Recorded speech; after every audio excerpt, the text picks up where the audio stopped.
بسم اللہ الرحمن الرحیم۔ پیارے بچوں، کیا آپ جانتے ہیں کہ قرآن مجید کس کی کتاب ہے اور اللہ کون ہے؟ چلیں ہم آپ کو بتاتے ہیں کہ اللہ کون ہے اور قرآن مجید اللہ تعالیٰ کا کلام ہے۔ یوں سمجھ لیں کہ یہ اللہ تعالیٰ کی باتیں ہیں جو اس نے اپنے پیارے نبی محمد صلی اللہ علیہ وآلہ وسلم پر حضرت جبرائیل علیہ السلام کے ذریعے سے بھیجی، جنہیں فرشتہ وحی بھی کہا جاتا ہے، تاکہ ہم کو معلوم ہو جائے کہ اللہ تعالیٰ کون ہے، اور ہمیں یہ معلوم ہو جائے کہ دنیا میں کون کون سی باتیں کرنے کی ہیں جن سے اللہ تعالیٰ خوش ہوتا ہے، اور کون سی باتیں چھوڑنے کی ہیں جن سے اللہ تعالیٰ ناراض ہو جاتا ہے۔ مرنے کے بعد ہم کو قیامت کے روز دوبارہ زندہ کیا جائے گا، تاکہ جس نے اللہ تعالیٰ اور اس کے رسول صلی اللہ علیہ وآلہ وسلم کے بتائے ہوئے اچھے کام کیے ہوں، اس کے بدلے اس کو جنت ملے گی، اور وہ ہمیشہ وہاں رہے گا، اور جو اس کا جی چاہے وہ اس کو ملے گا۔ اور جس نے ایسے کام کیے جن کو اللہ تعالیٰ اور اس کے رسول صلی اللہ علیہ وآلہ وسلم نے کرنے سے منع کیا تھا، اسے اس کی خوب سزا ملے گی، اور دوزخ کی آگ میں جلنا پڑے گا۔ جس نے اللہ تعالیٰ کے ساتھ شرک کیا، اس کو معاف نہیں کیا جائے گا، اور اس کے علاوہ اللہ تعالیٰ رحم کرنے والا ہے، جس کو چاہے بخش دے۔ پیارے بچوں، کیا آپ جانتے ہیں کہ دنیا میں جو لوگ پہلے آئے تھے انہوں نے اللہ تعالیٰ کا اور اس کے رسولوں کا کہنا نہیں مانا، ان کا انجام دنیا میں بھی خراب ہوا اور مرنے کے بعد بھی دوزخ میں چلے گئے۔ اور وہ لوگ جنہوں نے اچھے کام کیے اور اللہ تعالیٰ اور اس کے رسولوں کا کہنا مانا، وہ اس دنیا میں بھی کامیاب ہوئے، اور مرنے کے بعد بھی ان کو جنت ملے گی۔ قرآن مجید کا مقصد معلوم ہونے کے بعد ہمارے دل میں خیال آتا ہے کہ آخر اللہ تعالیٰ ہے کون؟ سنو، اس ذات کا سمجھنا تو ہمارے عقل سے نہیں آتا، اللہ تعالیٰ نے لیکن اپنے قرآن پاک میں ہمیں سمجھایا ہے۔ اللہ تعالیٰ کا فرمان ہے، اللہ تعالیٰ ایک ہے اور وہی عبادت کے لائق ہے، اس کی ذات میں اور اس کے کاموں میں کوئی شریک نہیں،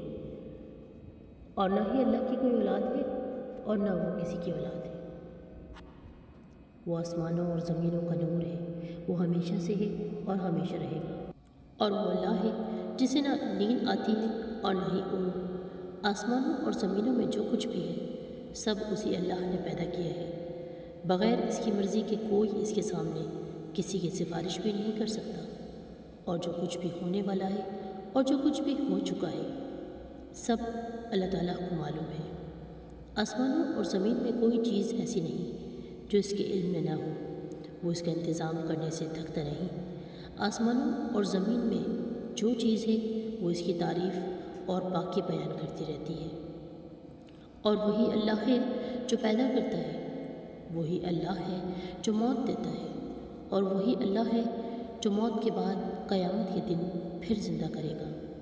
اللہ سب کچھ کر سکتا ہے، اس کی مرضی کے بغیر کوئی کچھ نہیں کر سکتا۔ جہاں کہیں ہم ہوتے ہیں وہ ہمارے ساتھ ہوتا ہے، وہ ہمارے دلوں کی بات بھی جانتا ہے، وہی سب کو رزق دیتا ہے، جس کو چاہے تھوڑا سا دیتا ہے، اور جسے چاہے بے حساب عطا فرماتا ہے۔ اس کے اختیار میں ہے، جسے چاہے سلطنت دے، جسے چاہے اس کی سلطنت اسے چھین لے، اور وہی اللہ ہے جسے چاہے عزت دے، اور وہی اللہ ہے جسے چاہے ذلت دے۔ تینوں دنیا کی سب بھلائیاں اسی کے ہاتھ میں ہیں، وہی اولاد دیتا ہے، جسے چاہے بیٹے دے دیتا ہے، اور جسے چاہے بیٹی عطا فرماتا ہے، یا پھر جسے چاہے دونوں عطا کر دیتا ہے۔ اور اکثر لوگ تو ایسے ہیں جسے چاہتا ہے اللہ تعالیٰ کچھ بھی عطا نہیں فرماتا، نہ ہی انہیں بیٹے دیتا ہے اور نہ ہی بیٹیاں، اور یہ سب تو اللہ کی آزمائش میں سے ایک آزمائش ہے۔ اور وہ اللہ ہے، وہ کسی کو بھلائی دینا چاہے تو کوئی اس کو بدل نہیں سکتا، اور جو تکلیف کا مستحق ہوتا ہے اسے بدلنے والا بھی کوئی نہیں ہوتا، یعنی کہ اس کی تکلیف سوائے اللہ کے حکم کے کوئی اور دور نہیں کر سکتا۔ پیارے بچوں، وہی اللہ ہے جس نے آسمان، سورج، چاند، تارے، زمین اور ان کے درمیان جو کچھ بھی ہے سب کو ہماری خدمت پر لگا دیا ہے، اور وہی اللہ ہے جس نے ہماری اچھی اچھی صورتیں بنا دی ہیں۔ اس نے ہم کو اس لیے پیدا کیا ہے کہ اس کی عبادت اور فرما برداری کریں۔ اور وہی اللہ ہے، اس نے حضرت محمد صلی اللہ علیہ وآلہ وسلم کو اپنا آخری نبی بنا کر بھیجا، اور حضرت صلی اللہ علیہ وآلہ وسلم پر اپنا آخری کلام قرآن مجید نازل فرمایا، اور کہا کہ اس کی حفاظت میں خود کروں گا۔ اور قرآن مجید اللہ تعالیٰ کا کلام، اس میں اللہ تعالیٰ نے ہمیں تمام زندگی کے امور بتائے، سمجھائے، اور قیامت تک کے لیے اس کو نشانی بنا کر بھیجا، اور ہم کو بتایا کہ ہم خود بھی قرآن مجید پڑھیں، اسے سمجھیں اور اس کی تعلیمات پر عمل کریں، اور دوسرے لوگوں کو بھی سمجھاتے رہیں۔ اس سے ہی ہماری زندگیوں میں آسانیاں پیدا ہوتی ہیں،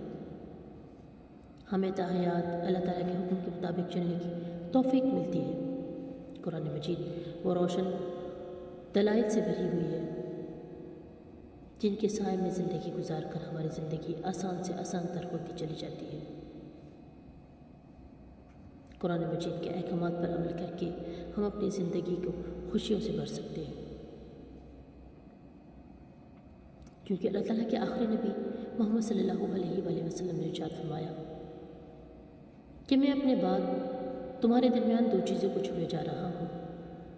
ایک اللہ کا کلام اور دوسرے میری سنتیں، اور جس نے بھی ان دو چیزوں کو تھام لیا اس کی زندگی آسان ہو گئی۔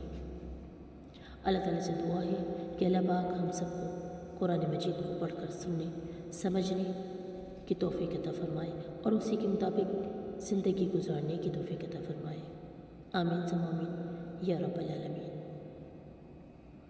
اسی کے ساتھ ہی اجازت چاہتے ہیں۔ سبحانک اللہم و بحمدک، اشہد ان لا الہ الا انت، استغفرک و اتوب الیک۔